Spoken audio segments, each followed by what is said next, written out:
Hey guys, my name's Thomas. I've had a YouTube channel for a couple years, but haven't really posted anything since my Rainbow Six Siege days. We're gonna kind of restart the channel here and do a lot more long, informative videos. I'm thinking doing several like video essays in the future, along with movie reviews when I have time to go to the movies.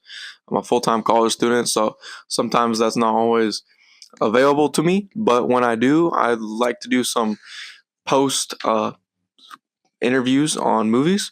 I also have a letterbox account, so you can look that in the description if you want to see some of my movie reviews on some recent films and some old films too. But I'd also like to do some book reviews. This first book I'm going to be reviewing is The Years of Lyndon Johnson, The Passage of Power by Robert A. Caro. This is a book that I spent the whole summer reading. It is a very educational and very well researched book. The original intention behind getting the book was, I believe, it was on Sagar and Jetty on Breaking Points, which is a big political news channel. Kind of recommended it one time, and I decided, hey, I want to check that book out. So I put it on my Amazon list, and I got it for Christmas last year. So, yeah, it's a very dense book, and by dense I don't mean like page length, which it is like a longer book. It's about 600 pages of information, and then there's like 100 pages of sources cited. And I think that's very informational and very shows the quality of this book and how much information is in it, especially the fact that you have 100 pages of just sources and interviews that were conducted to create this book. And so I'm just going to highlight kind of what the book is about and then kind of the timeline, and then but not go into too much detail about what happens in each section, because then there would be no point in somebody else reading the book. So the book, timeline wise, follows the events of around 1958 to 1964, the early like March and April of 1964. It follows LBJ. I'm going to call him LBJ, Lyndon B. Johnson, from now on because it's easier. And it follows him in his prelude to running for the Democratic nomination in the 1960 election. It then follows his hesitancy to run for president during that election. It also follows the rise of JFK, John F. Kennedy, through his military career. It highlights that. It highlights him running for Congress and also for Senate, and then him running for president. And also highlights RFK. I would say those are the three main characters of this book. And that is super integral both to LBJ, RFK, and JFK in terms of their relationships with one another.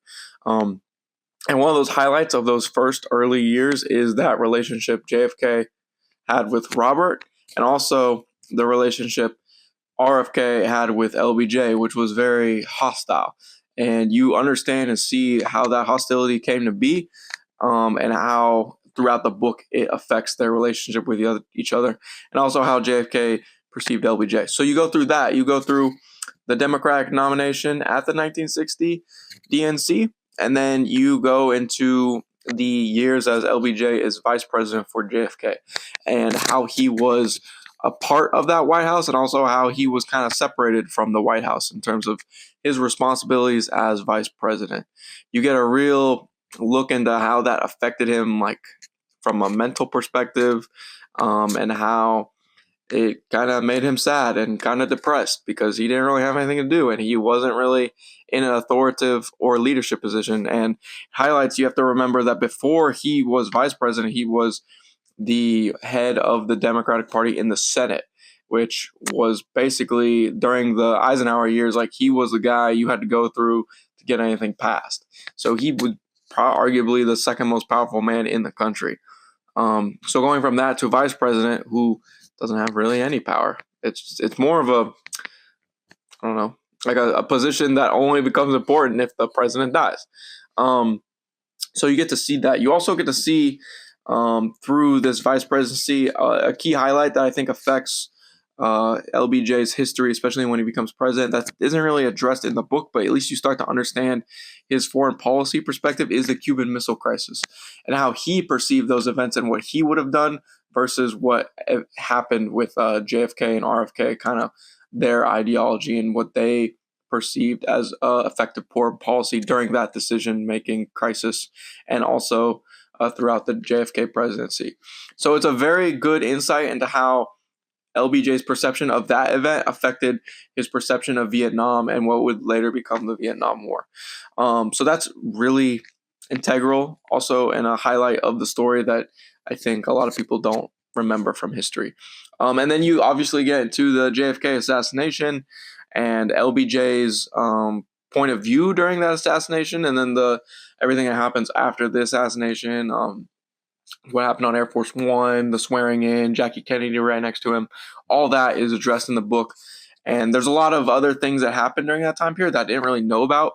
And also how Robert Kennedy reacted to the news and how he treated LBJ after that was also very interesting, educational. And then the final, that's like the middle half of the book, is his vice presidency and the assassination.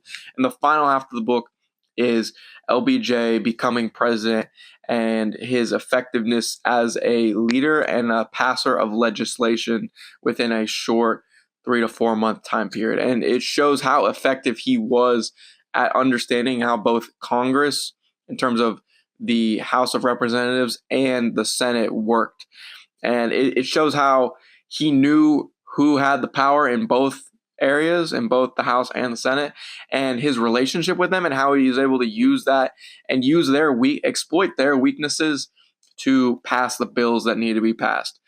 Specifically, there was a tax reduction bill that was super important to the JFK agenda, along with the 1964 Civil Rights Bill.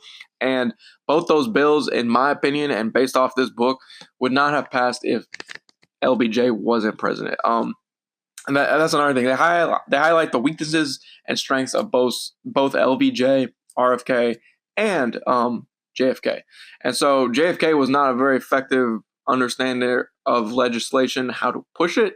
He could write bills and all that, but he was not very understanding of how the Senate worked or the House worked. Part of that is because you learn from the book he wasn't really there for most of the time when he was a House of Representatives member or a Senate member. But LBJ did, and he knew how to use both effectively and use the power of the presidency to push people. And I think that is something that you sometimes see in modern day politics, but I'd say the 60s, 70s, and like 50s and 40s was just a different type of politician that kind of grew up in that era. You kind of see that perspective of all these guys were war veterans. A lot of them like started from nothing and then became something. It's not all of them. JFK and RFK are two examples of people who were born into wealth and power. And you see how that affects their relationship with the people around them and how that affects their policy perceptions versus LBJ, who had to start from nothing to get where he was. So all that is discussed in this book. And I think it changed my perception of LBJ. Especially being, I think a lot of his legacy is tarnished by the Vietnam War. And it should be rightfully so because of how many lives were lost during that conflict and for the result of that conflict to just be nothing really, any of the goals of the United States wanted for that conflict being accomplished.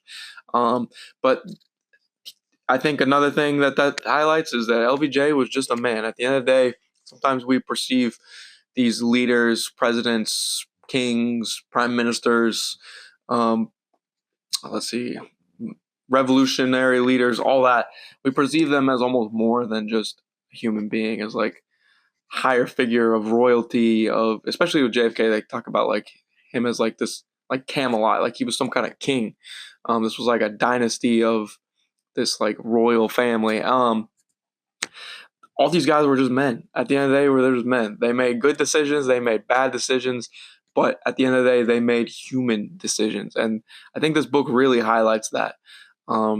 You see how that negatively impacts their people around them and also how it positively impacts the country or negatively impacts the country. I think that is something that is really important. I think Robert A. Caro does a great job. I would like to highlight that this is the fourth book in his series. He has a full series on LBJ, and there's a fifth book that will eventually come out that will be of the full presidency of LBJ after this point in the book. The first one's like about his upbringing, and then the second one I believe is about the House of Representatives, his time there, and the third one is called Master of the Senate, and where he is in charge of the Senate, specifically during the Eisenhower administration. So all that is like super, I assume would be the same level of detail as this book. And if anything to go by, I would love to check those books out and read them as well.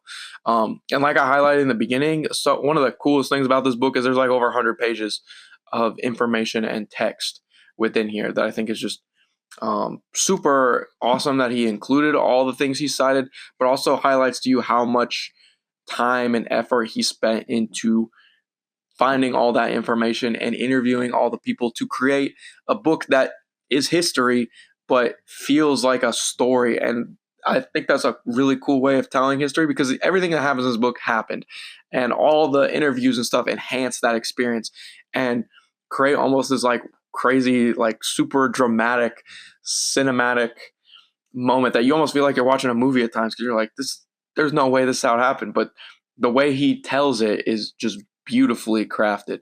And I think that's another great, that's kind of what hooked me into the book in the beginning and kept me reading.